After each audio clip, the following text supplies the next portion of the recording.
student, hello student, once again welcome back to my YouTube channel Account Hub।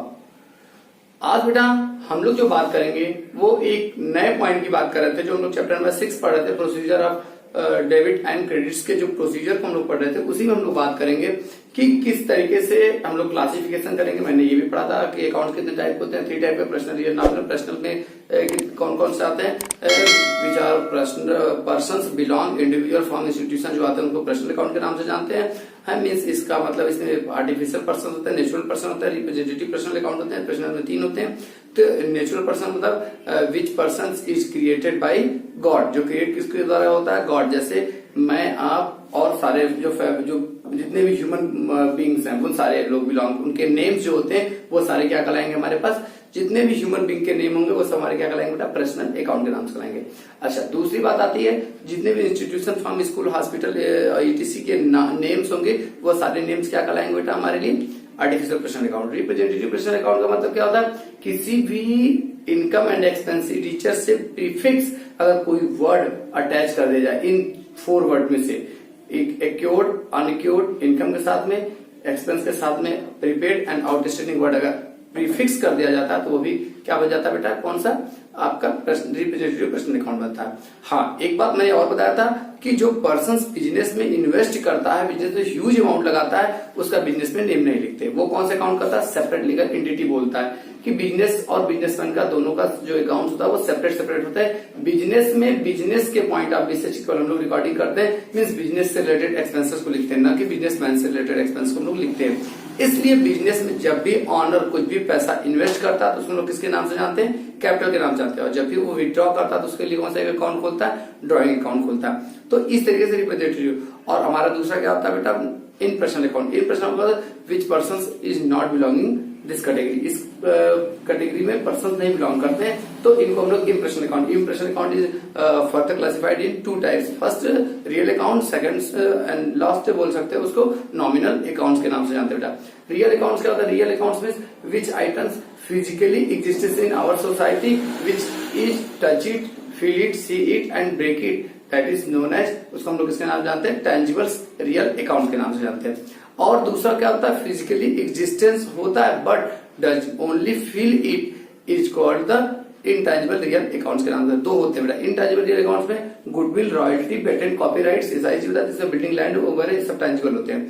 अब हमारा आता है बेटा नॉमिनल अकाउंट। नॉमिनल अकाउंट मतलब which accounts is not anything and persons belong, इस accounts में नहीं आते। मीन्स एवं 2 के अलावा जितने भी बचे, list of all accounts including the nominal account. आप बोल सकते हो जैसे कि इसमें आपके आते हैं सारे expenses, all expenses, income, loss, gain and profits, these are accounts is called the nominal accounts के नाम जानते हैं, जो which is not physically existence in our society, in our environment में जो नहीं होती, उन सब के बारे में बात करते हैं। तो हमको क्या करना बेटा, यहाँ पे क्लासिफाइड करना है। और क्लासिफिकेशन जो हम लोगों ने पढ़ा था नॉमिनल, 2 टेक्निक बताते हैं, ट्रेडिशनल, एक मॉडर्न। मॉडर्न में हम लोगों ने क्या पढ़ा था बेटा कि मॉडर्न में 5 टाइप होते हैं, एसेट्स, एक्सपेंस, लायबिलिटीज, कैपिटल और हमारा इनकम। ये 3 प्रकार के 3 अलग होते थे, 2 कैटेगरी डिवाइड करते, एसेट्स और एक्सपेंस। इफ इंक्रीज होता था तो डेबिट होता था, एसेट्स और एक्सपेंस का डिक्रीज होता था तो उसको हम लोग क्या करते थे, क्रेडिट करते थे। उसके बाद हमारा बेटा क्या था, नेक्स्ट 3 पॉइंट नेक्स्ट क्या होता है बेटा हमारा कि if liabilities, capital and revenue इस क्या हो, ये सब अगर ये सब क्या होता है बेटा इंक्रीज होते हैं तो क्रेडिट, इनके इनवर्स क्या होता है, इनको डेबिट डिक्रीज होने पे। तो हम लोग जो क्लासिफिकेशन करेंगे बेटा उसके अकॉर्डिंग हम लोग बात करेंगे। सिंपल सा पहले बात करेंगे शुरुआत में कि इसको हम लोग सॉल्व करते हैं किसके बेस पे, मॉडर्न टेक्निक के बेस पे। हम लोग क्या करते हैं बेटा, मॉडर्न टेक्निक। मॉडर्न टेक्निक में भी आप लोगों ने पढ़ के भी आया हो, जिसके अकाउंटिंग इक्वेशन के नाम से जानते हैं, बैलेंसिंग मेथड के नाम से जानते हैं। यहाँ कुछ सम्स ट्रांजेक्शंस गिवन है और आपको इसमें बताना है कि कौन कौन से अकाउंट्स इन्वॉल्व हैं। और यहाँ क्या बताना है, nature of accounts. Nature of accounts को इसमें आपको ये बताना है कि इसमें कौन कौन से अकाउंट्स इन्वॉल्व हैं, क्योंकि देखो एवरी ट्रांजेक्शन में मिनिमम 2 अकाउंट्स इन्वॉल्व होते हैं। तो यहाँ जो भी अकाउंट्स इन्वॉल्व होंगे उन अकाउंट्स के नाम लिखने हैं और फिर उनका नेचर क्या है। नेचर मतलब मॉडर्न के टेक्निक पे एसेट्स है, लायबिलिटीज है, कैपिटल है, गुड आपका क्या है, रेवेन्यू है, एक्सपेंस है, ये बताना पड़ेगा। फिर उसका हाउ इफेक्ट क्या हो रहा है, इंक्रीज हो रहा है या डिक्रीज हो रहा है, फिर उसके हिसाब से डेबिट और क्रेडिट हम लोग करेंगे। समझ में? अब देखो पहला क्वेश्चन क्या, Dinesh started business with cash. कौन स्टार्ट कर रहा है बिजनेस बेटा, दिनेश। कौन स्टार्ट कर रहा है, दिनेश। अब देखो बेटा, बिजनेस में स्टार्ट तो किया जा रहा है, तो क्या कैसे, कैश से। एक अकाउंट हमें क्या मिला बेटा, कैश अकाउंट। एक कैश इफेक्ट हुआ, दूसरा दिनेश, और दिनेश ऑनर है। ऑनर के लिए कौन सा जब पैसा लगा था तो हमने नाम बताया बेटा अभी आप लोग को, कैपिटल अकाउंट। तो दो अकाउंट इफेक्ट किए, एक कैश अकाउंट, एक क्या हुआ बेटा, कैपिटल अकाउंट। ठीक है, अब मुझे बताओ कैश अकाउंट कौन सा अकाउंट होता है बेटा, आप लोग जानते हो, एसेट्स है। ठीक, कैपिटल अकाउंट है। क्लियर, आप लोगों ने अकाउंटिंग क्वेश्चन पढ़ा था। अब देखो इसका इफेक्ट क्या होगा। अब बताओ बिजनेस में, बिजनेस के पॉइंट ऑफ व्यू से सोचना, ये हाउ इफेक्ट का मतलब बिजनेस के पॉइंट ऑफ व्यू से, बिजनेस में इफेक्ट इसका इंक्रीज हो रहा है या डिक्रीज हो रहा है, मुझे यही बताना है। कैश बिजनेस में क्या हो रहा है, इन हो रहा है, तो इंक्रीज हो रहा है, इसको हम लोग क्या करेंगे, इंक्रीज। और ये कैपिटल क्या हो रहा है बेटा, कैपिटल भी इंक्रीज हो रहा है। ये लास्ट में हम लोगों ने पढ़ा था अकाउंटिंग क्वेश्चन में। अब बोथ इंक्रीज, कैपिटल इंक्रीज होगा तो हम लोग क्या करते हैं, क्रेडिट करते हैं। तो कितने से यहाँ अमाउंट लिख दो, क्रेडिट वाले कॉलम में लिख दोगे। और ये क्या हो रहा है, डेबिट हो रहा है इंक्रीज होने पे, 5 का डेबिट कर दोगे। क्लियर, दोनों साइड इक्वल हो गए। अच्छा, आप लोगों को मैंने बताया था डबल इंटरेस्ट सिस्टम रूल क्या कहता है, every transaction has two accounts, one is debit and other is credit, और debit amount equal always credit amount. देखो, तो मैंने हम लोगों को ये क्या है, साइको अपने माइंड में लॉजिकली लगाना पड़ता है कि पहले मुझे इसमें पता लगाना है कि टू अकाउंट्स कौन कौन से हैं। जो अकाउंट्स इन्वॉल्व है मैंने उसका नाम लिखा, फिर उसका अकाउंट्स का नेचर क्या है, 5 ही होते हैं, एसेट्स, कैपिटल, लायबिलिटीज, रेवेन्यू और एक्सपेंस, और उसका इफेक्ट क्या हो रहा है बिजनेस पर, बिजनेस में इंक्रीज हो रहा है या डिक्रीज हो रहा है। और इंक्रीज होगा तो क्या करेंगे, डेबिट, गोल्डन रूल मैंने याद करवाया था। इंक्रीज होगा एसेट तो डेबिट, और कैपिटल इंक्रीज होगा तो क्या करेंगे, क्रेडिट। अच्छा, अब नेक्स्ट पॉइंट हमारा बेटा आता है बोरोड फ्रॉम द नरेश। अब नरेश से कौन बोरो कर रहा है, बिजनेस बोरो कर रहा है। कौन बोरो कर रहा है बेटा, बिजनेस। बिजनेस, सपोज करो अपने आप को सब लोग बिजनेस मानो, मैं मान लिया अपने आप को बिजनेस। अब बिजनेस क्या कर रहा है, किसी से पैसा बोरो कर रहा है। तो अब मुझे एक चीज सिंपल सा बताना सब लोग, सिंपल सा, कि कौन कौन सा इसमें बात आया। बोरो करने से उसके पास क्या आएगा बेटा, कैश आएगा, और दूसरा क्या आया, लोन। क्या है बेटा, लोन। दो अकाउंट्स आ गए, एक कैश आ गया और दूसरा क्या आ गया बेटा, लैंड, लोन आ गया। तो अब कैश कौन सा अकाउंट है, आप लोगों ने अभी यहां लिखा था सर एसेट्स। लोन कौन सा है, इससे मेरी फाइनेंशियल ऑब्लिगेशन इंक्रीज होगी, मींस लीगल लायबिलिटीज हो गई। ये हमारी क्या हो सकती है, लायबिलिटीज। क्या होगा बेटा, लायबिलिटीज। ठीक है, अब देखो बेटा, कैश बिजनेस में क्या हो रहा है, इंक्रीज हो रहा है ना, लोन लेने से बिजनेस में पैसा आ रहा है, तो ये क्या हो रहा है, इंक्रीज। ठीक, और यहां पे क्या हो रहा है बेटा, इंक्रीज। यहां लायबिलिटीज क्या हो रही है, लोन से मेरी लायबिलिटीज भी क्या हो रही है, इंक्रीज, INC, इंक्रीज। ठीक बेटा, अब ध्यान देना, ये भी इंक्रीज हो गया और ये भी इंक्रीज हो गया। अब देखो, कैश एसेट्स जब बताए इंक्रीज होने पे क्या करते हैं हम लोग, उसको डेबिट। एसेट्स को इंक्रीज करने में डेबिट, और लायबिलिटीज को इंक्रीज करने में क्या करते हैं हम लोग, क्रेडिट। ये जानते हो आप लोग। अच्छा, उसके बाद परचेज फर्नीचर फॉर कैश, कितने का, 20,000 का। अब इस कंडीशन में क्या हुआ, दो चीजें बेटा, एक आपने क्या परचेज किया, अकाउंट मिला फर्नीचर। देखो इफेक्ट किससे हुआ, फर्नीचर और कैश, दो ही जगह, दो ही अकाउंट इन्वॉल्व हुए बेटा, फर्नीचर और एक कैश, दूसरा क्या हुआ, कैश, और कोई अकाउंट इफेक्ट नहीं हुआ, परचेज नहीं हुआ। क्योंकि जब गुड्स के साथ में जब उस गुड्स का नाम दिया होगा, तो ये मेरे लिए हम लोग नाम को लेके चलते हैं। तब गुड्स, अगर गुड्स दिया होता तब हम लोग परचेज लेके चलते हैं। अब गुड्स के साथ किसी पर्टिकुलर प्रोडक्ट का नाम दिया होगा तो हम लोग उस नाम को लेके चलेंगे। क्लियर, तो अब यहाँ नाम क्या दिया, फर्नीचर और एक कैश, दो अकाउंट इन्वॉल्व है इसमें। अब देखो बेटा, हमको बताना फर्नीचर क्या हो रहा है, फर्नीचर कौन सा है अकाउंट, सर एसेट्स है। ठीक, कैश भी क्या है सर, ये भी एसेट्स है। अच्छा ये बताओ, जब फर्नीचर बिजनेस में क्या होता है, परचेज करने से सर इन होगा, तो बिजनेस में फर्नीचर क्या हो रहा है, इंक्रीज हो रहा है, डिक्रीज हो रहा है, सर सिंपल सी बात है, इंक्रीज हो रहा है।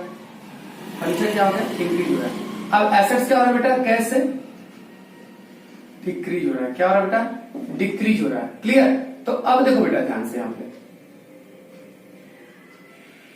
कि यहाँ पे क्या हो गया, कितने से बेटा, इंक्रीज होगा तो एसेट्स डेबिट, एसेट डिक्रीज होगा तो क्रेडिट।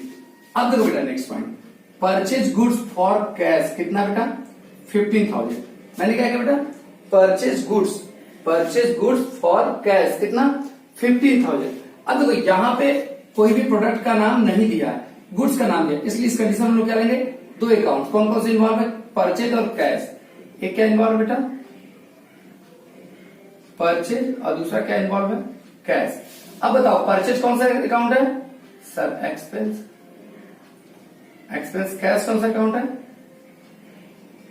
एसेट्स।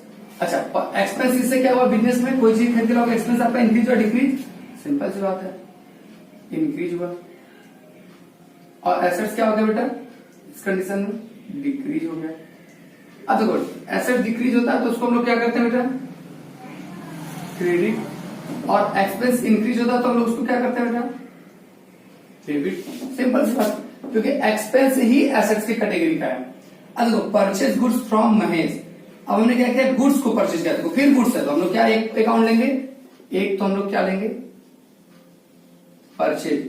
दूसरा किससे खरीदा जा रहा है, महेश से, कैश तो दिया नहीं गया, महेश। ठीक है बेटा। अब देखो बेटा ध्यान से, परचेज जो है बेटा वो किस टाइप का अकाउंट है, आप लोगों ने अभी ऊपर बताया कि एक्सपेंसेस है।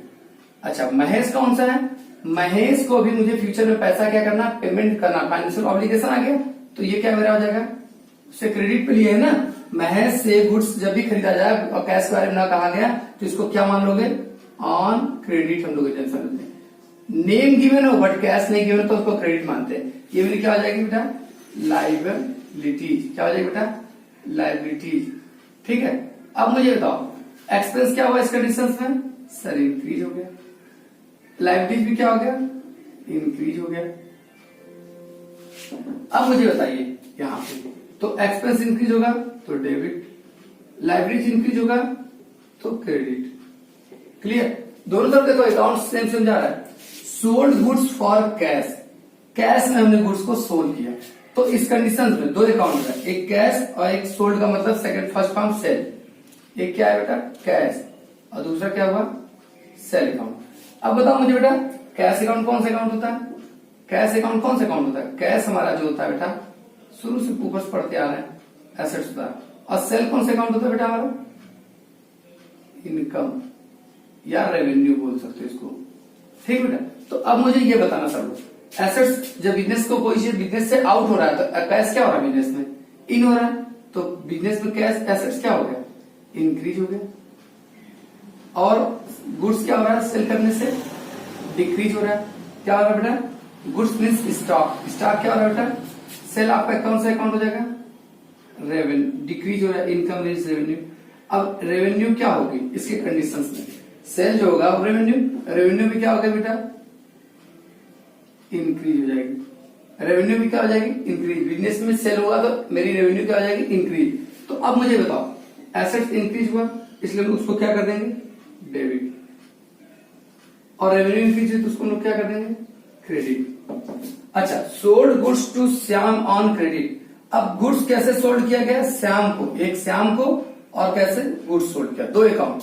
तो एक क्या आ गया बेटा आपका श्याम, दूसरा सेल। अब देखो बेटा श्याम कौन सा अकाउंट है, जिसको आप गुड्स उधार पे बेचते हो, किसी भी पर्सन को आप गुड्स क्या करो, उधार पे सेल कर दो। किससे बेटा, उधार पे तुम गुड्स को जब क्या करते हो, सेल करते हो। कोई बाहर का किसको सेल करोगे, कस्टमर को सेल करोगे। कस्टमर फ्यूचर में पेमेंट देगा, उसको लोग किसके नाम जानते हैं बेटा, जो फ्यूचर में पेमेंट करने के लिए प्रॉमिस करके जाता है वो पर्सन मेरे लिए क्या कहलाता है, डेब्टर। क्या कहलाता है बेटा, डेब्टर। आफ्टर सर्टेन टाइम के बाद वो प्रॉमिस कर रहा है फ्यूचर पेमेंट करने के लिए, उसीलिए उसको किसके नाम जानेंगे बेटा, डेब्टर के नाम जानेंगे। तो श्याम मेरा यहाँ क्या हो जाएगा बेटा, डेब्टर। क्या हो जाएगा, डेब्टर है। अब डेब्टर जो होगा बेटा मेरा वो क्या कहलाता है, एसेट से। क्या है, एसेट से। सेल मेरा क्या है, रेवेन्यू या इसको इनकम के नाम से हमने बोले थे। अब बताओ एसेट्स मेरा क्या हो गया इस कंडीशन में, इंक्रीज, रेवेन्यू भी क्या हो गया, इंक्रीज। ठीक, अब मुझे बताओ देखो अब इंक्रीज हो रहा, दोनों एसेट्स इंक्रीज होने पे क्या करते हैं हम लोग, डेबिट करते हैं। अच्छा, क्रेडिट होने पे यहाँ पे हम लोग रेवेन्यू इंक्रीज होने पे क्रेडिट करते हैं। अच्छा, अब बात समझ में आ गई। अब हम लोग बात करते हैं बेटा ये कैश रिसीव फ्रॉम श्याम। अब बिजनेस में कैश आ रहा है और कौन दे रहा है बेटा, श्याम दिया।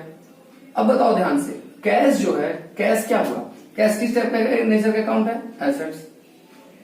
दूसरा श्याम क्या हो गया बेटा, श्याम आपका क्या था, डेब्टर। डेब्टर मीन्स क्या, उसको भी बोल सकते हैं हम लोग एसेट्स। ठीक है। अब देखो बेटा, ये एसेट जो था ये क्या हो गया, कैश आने से इंक्रीज हो गया, ठीक, और ये एसेट्स क्या हो जाएगा बेटा, डिक्रीज हो जाएगा। ये एसेट्स क्या हो जाएगा, डिक्रीज, क्योंकि हम पैसा दे दिया, खत्म उसकी लाइफ बिजनेस के अगेंस्ट, तो ये कितना हो जाएगा 20। अब ये मत कहना कि यहां श्याम को जो पैसा देना था 30,000 लेकिन 20 दिया, तो अब उसकी 20,000 की लाइबिलिटीज रह जाएगी, ठीक है। श्याम को इंक्रीज कितना इसके था 30,000, डिक्रीज कितना इसके 20, तो 10,000 बैलेंस रह जाएगा। कैश पेड टू महेश, अब महेश को हमने क्या किया, पेड कर दिया। क्या पेड कर दिया बेटा, कैश जो पेड कर दिया, तो यहां पे क्या हो जाएगा, एक महेश और दूसरा बेटा कैश। अब देखो ध्यान से, महेश जो था मेरा यहां बेटा क्या था, क्रेडिटर था, जो तो क्रेडिटर को जब पैसा देंगे तो वो क्रेडिटर मेरा क्या था, लाइबिलिटीज, और कैश मेरा क्या था बेटा, एसेट्स। अब यहां एसेट्स क्या हो गया बेटा, डिक्रीज हो जाएगा सर, लाइबिलिटीज क्या हो जाएगी, लाइबिलिटीज डिक्रीज हो जाएगी, सिंपल सी बात है। अब देखो, अब यहां पे क्या करेंगे, लाइबिलिटीज डिक्रीज हुई तो उसको क्या करते हैं हम लोग, डेबिट, कितने से 10,000, और ये भी क्या कर देंगे, क्रेडिट, कितने से 10,000। इसके बाद एक बार सम कर लोगे, 5 लाख 5 लाख 10 लाख 10 लाख और 20 कितना हो जाएगा बेटा 20, और फिर यहाँ कितना हो जाएगा, फिर 35 10 35, फिर यहाँ पे 10 65, और फिर यहाँ कितना 70 और 20 10 90 और 10 11 20 और 11 20 और 30 11 50, कितना आ जाएगा बेटा 11 50। इस साइड का टोटल और इस साइड का भी टोटल, दोनों साइड का टोटल क्या होना चाहिए बेटा, सेम होना चाहिए। अगर सेम नहीं आया तो इसका मतलब आपका आंसर क्या है, कहीं ना कहीं अर्थमेटिकली आपने क्या किया हो, मिस्टेक किया होगा। कौन सी कैसी मिस्टेक, अर्थमेटिकली मिस्टेक आपने किया है, क्योंकि डबल इंटरेस्ट सिस्टम रूल जो कहता है both side amount is always equal होना चाहिए। जब भी टोटल करे मीन्स डेबिट इक्वल क्रेडिट का अमाउंट ऑलवेज आना चाहिए, debit column amounts equal always credit column amounts equal. तो इस तरीके से सबसे पहले आपको क्या ध्यान देना है कि कौन कौन से अकाउंट्स इन्वॉल्व है, कम से कम 2 अकाउंट्स इन्वॉल्वेशन देखना है, फिर उसके नीचे आप अकाउंट्स देखोगे, फिर उसका हाउ इफेक्ट कैसे पड़ता है, इंक्रीज हो रहा है डिक्रीज हो रहा है वो देखोगे, फिर अब इंक्रीज डिक्रीज जानते हैं तो रूल आप जानते ही हो, एसेट्स और एक्सपेंस अगर इंक्रीज हो रहा है तो डेबिट, और एसेट्स और एक्सपेंस अगर डिक्रीज हो रहा है तो क्रेडिट करते हैं, और फिर उसके बाद मैंने क्या हो जाता है, लाइबिलिटीज कैपिटल और रेवेन्यू अगर इंक्रीज हो रहा है तो क्रेडिट और डिक्रीज हो रहा है तो डेबिट। ये तो रूल आपको मैंने बताया था, और गोल्डन रूल भी मैंने बताया था कि गोल्डन रूल क्या होता है, बट ये मॉडर्न टेक्निक से हमने किया है। अब इसके बाद हम लोग देखते हैं एक और क्वेश्चन को, उसके बारे में लोग देखते हैं, ठीक बेटा। तो बस आज के इतना ही, चलते बेटा, बाय बाय।